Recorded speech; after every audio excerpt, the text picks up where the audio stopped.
Alright, tricks and trickers, time for the penultimate episode review of the day with Family.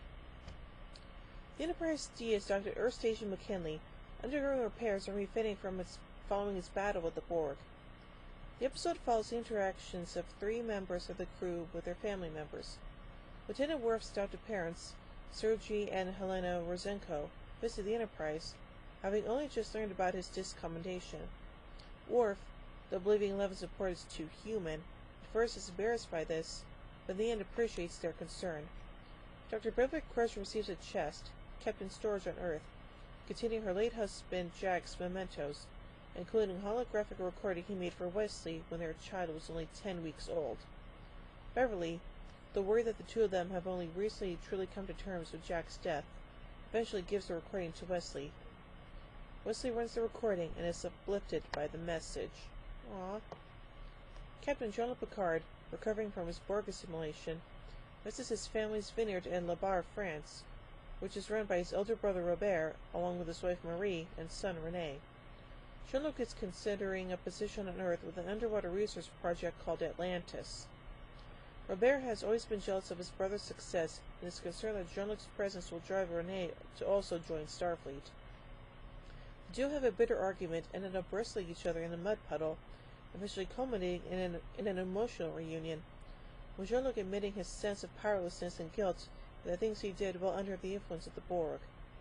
Robert states that Jean-Luc will have to learn to live with what he did, regardless of where he goes. Jean-Luc decides to go back to the Enterprise. The two spend the night getting drunk as they resolve their differences. There we go. As Jean-Luc leaves, Robert decides to let Rene follow his dream to join Starfleet, as Rene sits under a tree and looks up at space. Aww. So anyway, let's look at some production notes about this story.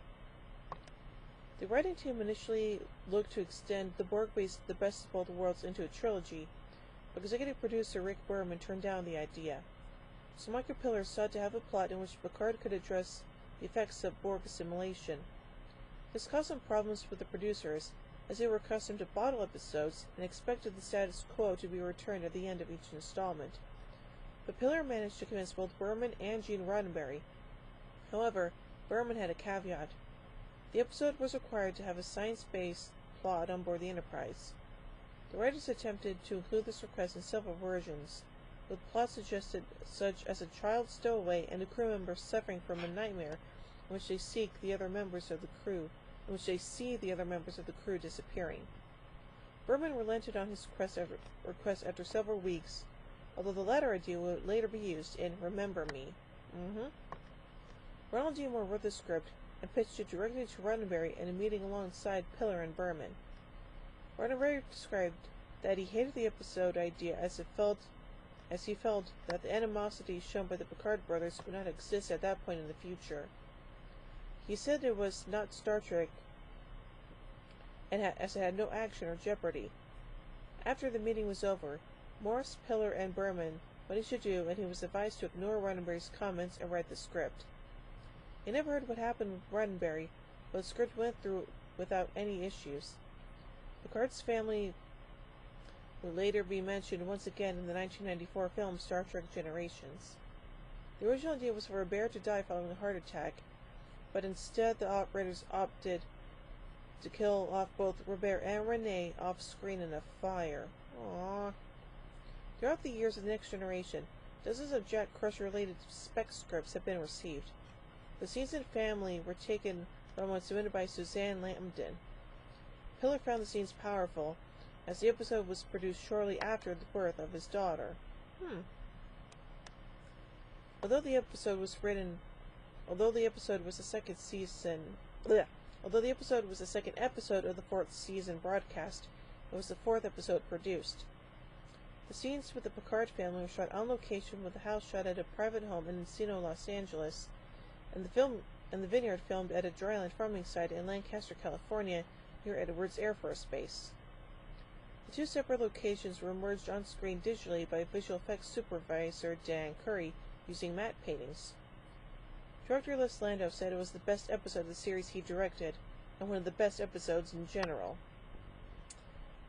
Most unusually, Family did not have any scenes set on the bridge of the Enterprise.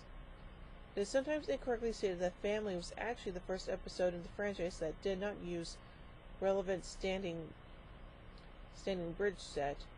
In fact, that distinction belongs to All Our Yesterdays, the penultimate episode of the original series, which had no scenes set on the Enterprise at all.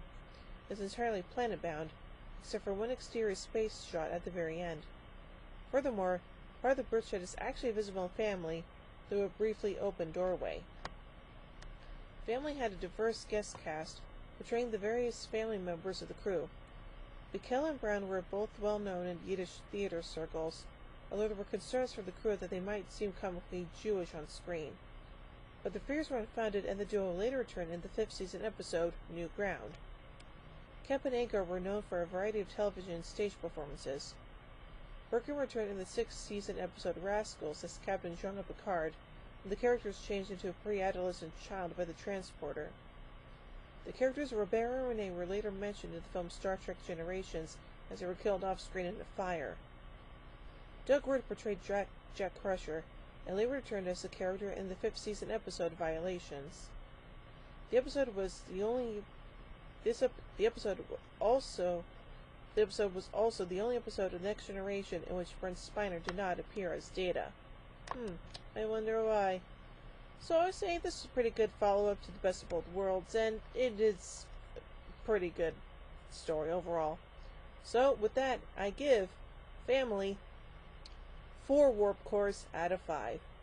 Well, join me soon for the final episode review of the day with Brothers. So, until then, live long and prosper, everybody.